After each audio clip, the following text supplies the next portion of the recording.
Hello, and welcome back to Movie Night with Mac, my show of my movie reviews and movie news. So today I kind of want to break off from the usual format and do something a little different.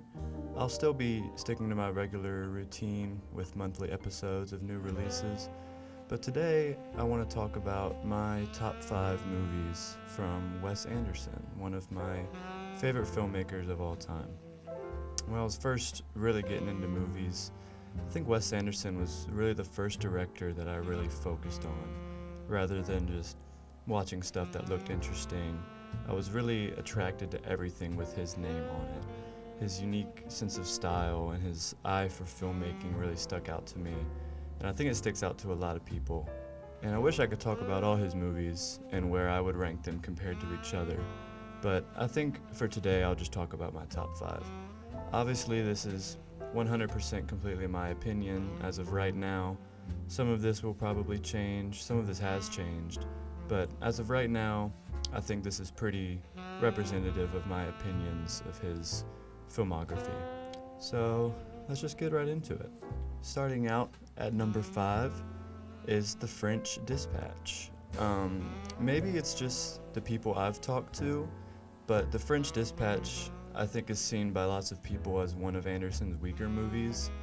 Many people see it as a self-parody of Anderson's style and self-indulgent, but I can't get with that at all. This is a spectacular use of Anderson's talents, seen in his creative set designs, the wide cast, the witty writing, and everything.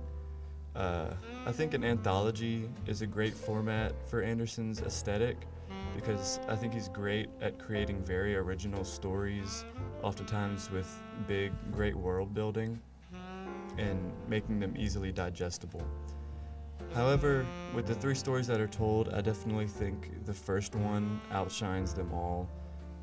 While I think Timothée Chalamet and Jeffrey Wright are fantastic in their respective stories, I think the first story is just the most coherent and complete of the 3.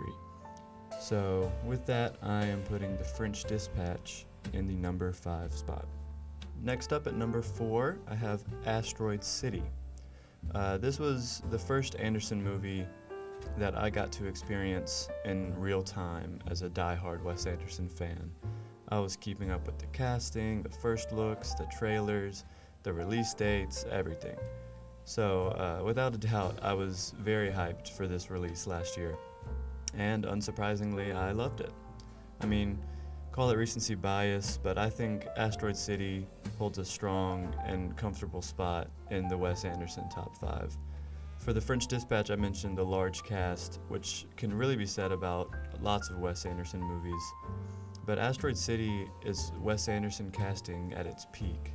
There's lots of familiar faces that Wes Anderson fans love to see, such as Jason Schwartzman, Tilda Swinton, and Adrian Brody, but there's also lots of actors that are new to Anderson's work, including many big names such as Tom Hanks, Bryan Cranston, and Scarlett Johansson. And these new faces fit in wonderfully with Wes Anderson's style, in my opinion. Anderson's kind of dry writing is often accompanied by pretty dry line deliveries, but this cast adopts this cadence perfectly without making it sound too boring or dull. But yeah, I think Asteroid City is a fantastic Wes Anderson movie. Maybe a little convoluted at times, but still very enjoyable, earning it the number 4 spot. Next up, in 3rd place, I'm putting The Grand Budapest Hotel. Now, The Grand Budapest Hotel was probably one of my first favorite movies of all time, definitely first or second. I think this is the first Wes Anderson movie I watched, and I was just mesmerized by it all. The ability to create something so big with so many characters and so many dynamics, but make it so digestible and make it feel just so fun and whimsical. There's lots of time jumps and location changes, but I don't think it ever gets too wrapped up in itself or too hard to follow. But maybe that's a little biased just because I've become so familiar with it. Also, I could talk about how great the acting is in every Wes Anderson movie. But really, in the Grand Budapest Hotel specifically, this lineup is just unforgettable.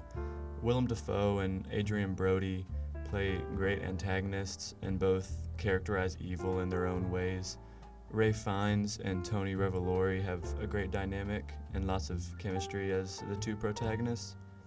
It's honestly unbelievable that this was one of Tony Revolori's first movies, really his first big movie, because he is just so fantastic.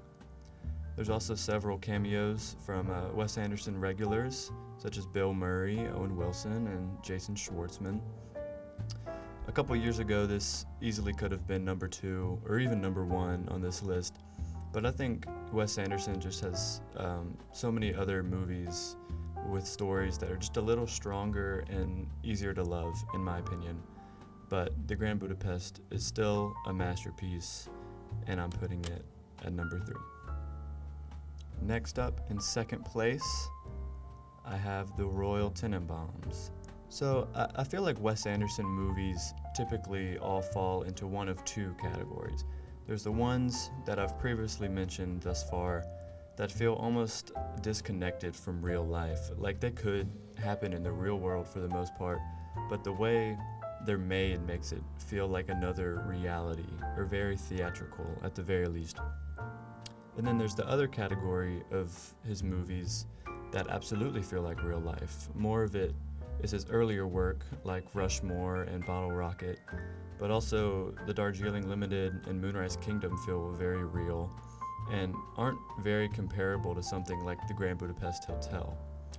And what I love about The Royal Tenenbaums is that it doesn't really fall into either category. It bridges the gap perfectly between Anderson's more stylistic work and more of his down-to-earth work. Not to mention, it's one of his most emotional and heartfelt stories, some of his funniest writing, amazing music, amazing acting and costumes. Really just everything, I think, is so perfect. Up until recently, this probably would not have been anywhere near as high on this list, maybe not even in the top 5.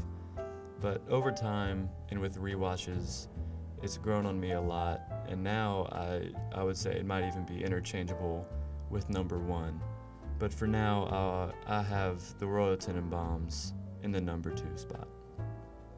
And finally, in the number 1 spot, my favorite Wes Anderson movie of all time is Fantastic Mr. Fox.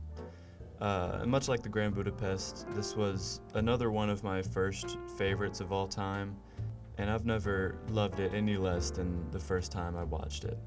It's just such a fun and easy movie that has so many little lovable qualities. It's definitely one of Anderson's sillier and quirkier movies, probably just because it's a different demographic than most of his other films, but it doesn't feel like a kid's movie, which is why I love it. It's a very mature story with lots of nuance. Maybe I sound crazy, I don't know. But one reason why I love the story of Fantastic Mr. Fox is that it's not really centered around the animals. Like the story feels like a very adult human story, but there's elements of the animal world mixed in, which it's more praise to Roald Dahl than Wes Anderson, I suppose. But I feel like that's kind of what makes it feel like not a kid's movie and a reason why I love it so much. And like all Anderson movies, there's lots of emotion pumped into the dynamics between the family and the friends, and there's great antagonists, and the story always keeps you guessing, all in under 90 minutes, may I add. There's just so much rewatchability. Every time I visit this movie, I notice something new to appreciate, or I love a character even more, and I think this is really what puts it in the number 1 spot. Just such a digestible watch and a comforting experience that will never grow old for me. But that's about gonna do it for this episode. This has been my top 5 list of Wes Anderson's movies. I want to thank you so much for listening to this little extra episode. Stay tuned for the monthly episode coming soon, where I will be talking about releases within the month that I checked out in my review of them, along with some movie news and upcoming films to look forward to. Again, I want to thank you so much for listening, and I hope you have a great day.